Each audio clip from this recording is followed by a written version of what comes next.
নমস্কার, আমার চ্যানেলে সকলকে স্বাগত জানাই।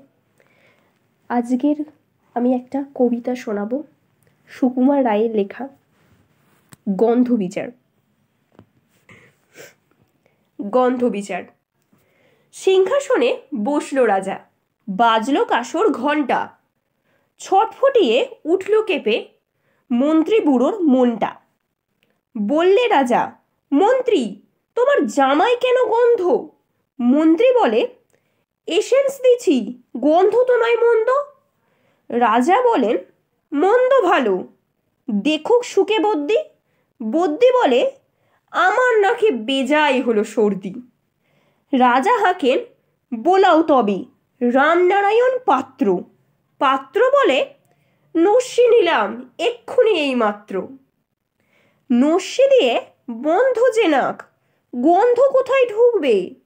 রাজা বলে, কোটাল তবে এগিয়ে এসো শুঁকবে। কোটাল বলে, পান খেয়েছি, মশলা তাতে কর্পূর, গন্ধে তারই মুন্ডু আমার একেবারে ভরপুর।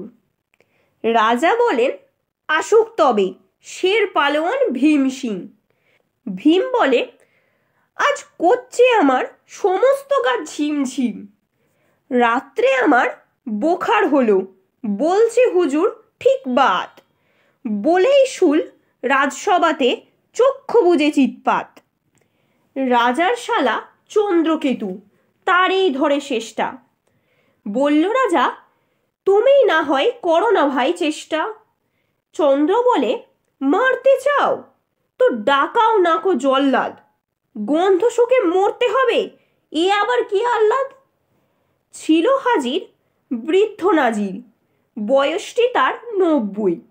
ভাবল মনে, ভয় কেন আর, একদিন তো মরবই। সাহস করে বললে খুড়ো, মিথ্যে সবাই বকছিস, শুঁকতে পারি হুকুম পেলে এবং পেলে বকশিস। রাজা বলেন, 1000 টাকা ইনাম পাবে সদ্য। তাই শুনে উৎসাহিতে উঠল বুড়ো মদ্য। জামার পরে নাক ঠেকিয়ে শুঁকল কত গন্ধ। রইল অটল দেখল লোকে, বিস্ময়ে বাক বন্ধ।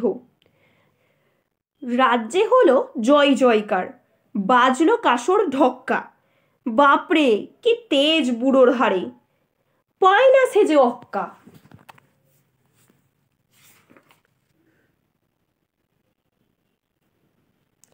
আজকের কবিতা এখানেই শেষ। কবিতাটি তোমাদের কেমন লাগলো অবশ্যই কমেন্টে জানিও। চ্যানেলটিকে লাইক, শেয়ার অ্যান্ড সাবস্ক্রাইব করে দিও অ্যান্ড ফলো করো। Thank you for watching.